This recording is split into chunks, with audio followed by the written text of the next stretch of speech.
Yesterday, special correspondent Fred DeSam Lazaro brought us a report on how big city street vendors are being left behind in India's booming economy.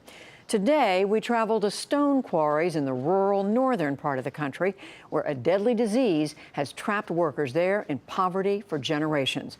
This report is part of our Agents for Change series. Across the urban landscape rise majestic sandstone palaces, monuments and temples built in India's timeless architectural traditions. But what's also timeless is how the stone continues to be mined, far from the cities here in the Rajasthan desert.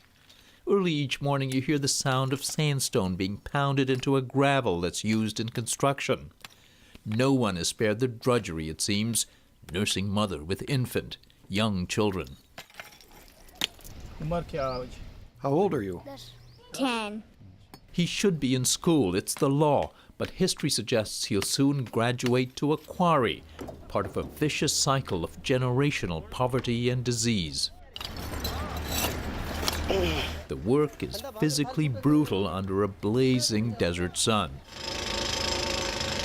Power drills are a recent addition that have made the quarries more productive, but behind their thick clouds of dust, miners wear nothing but flip-flops on their feet and nothing at all on their faces. They earn $2 to $4 a day, depending on the task. The law of the mines is that no work, no wage. So the days when they can't turn to work because of an illness or because of some other problem, they can't make any money. And Prakash Tyagi says for an alarming number, perhaps a third of the 250,000 sandstone miners, the work is lethal, linked to silicosis, a slow, irreversible loss of lung function. Silicosis is a shame. Silicosis is something which should not exist in the contemporary times.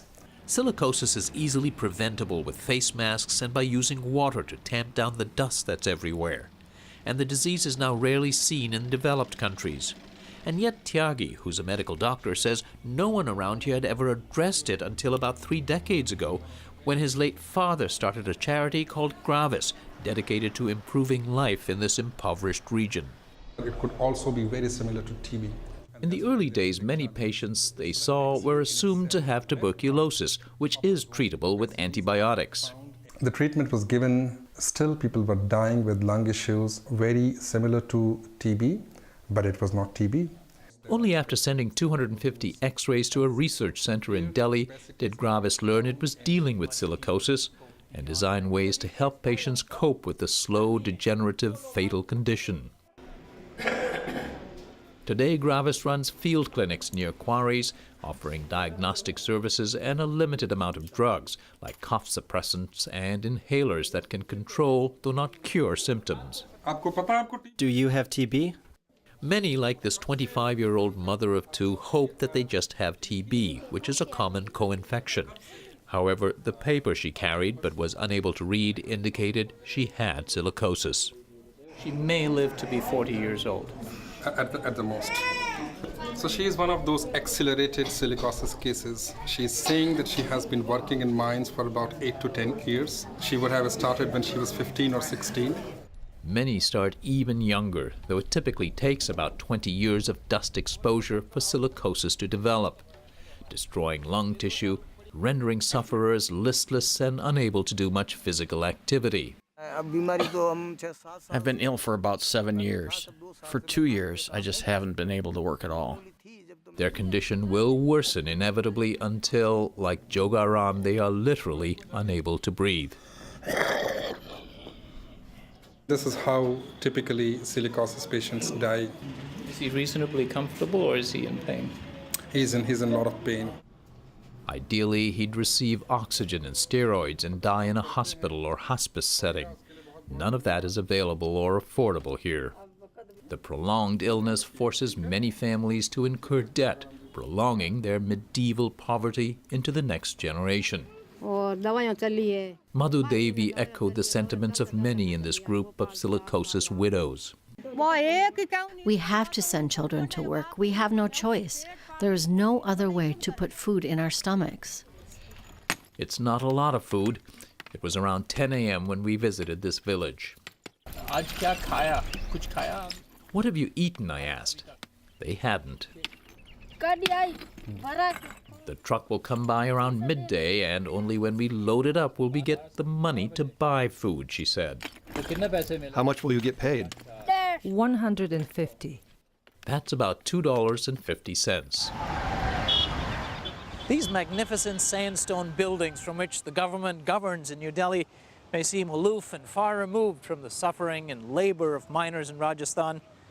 But the irony is that India passed laws decades ago to protect miners. There's a wide gap between what's on paper and the ground reality. The combination of official neglect, social indifference, and poor education ensure laws are rarely enforced. This mine owner insisted that he makes masks and helmets available. They just don't wear them. They don't like to wear them. Why not require them, I asked. They'll just leave and go to the next mine, he said. For their part, workers said they sometimes used masks while drilling, but in the blazing hot weather, they said, they are suffocating. It's impossible to breathe in them. We cannot breathe when we wear them. A few mines now do provide for wet drilling and require workers to wear masks on certain jobs. This mine is run by Jivraj Megwal, who won a land concession under affirmative action policies to help people from lower castes. I was once a laborer myself, so I know about the difficulties when you get sick, when you lose your income. In the beginning, we didn't know much about silicosis. GRAVIS did help us understand it. GRAVIS, which is funded by charitable donations from abroad and some Indian government grants, also helps affected miners navigate the daunting government bureaucracy.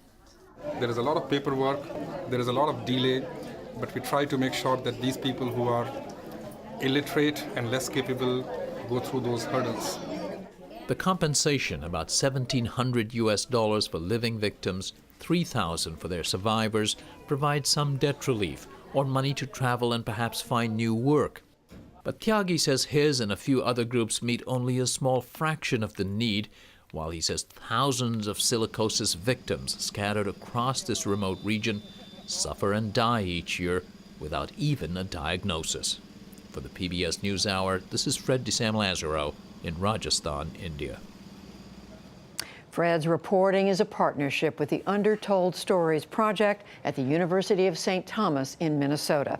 You can watch his previous story about India's urban workers on our website, pbs.org/newshour.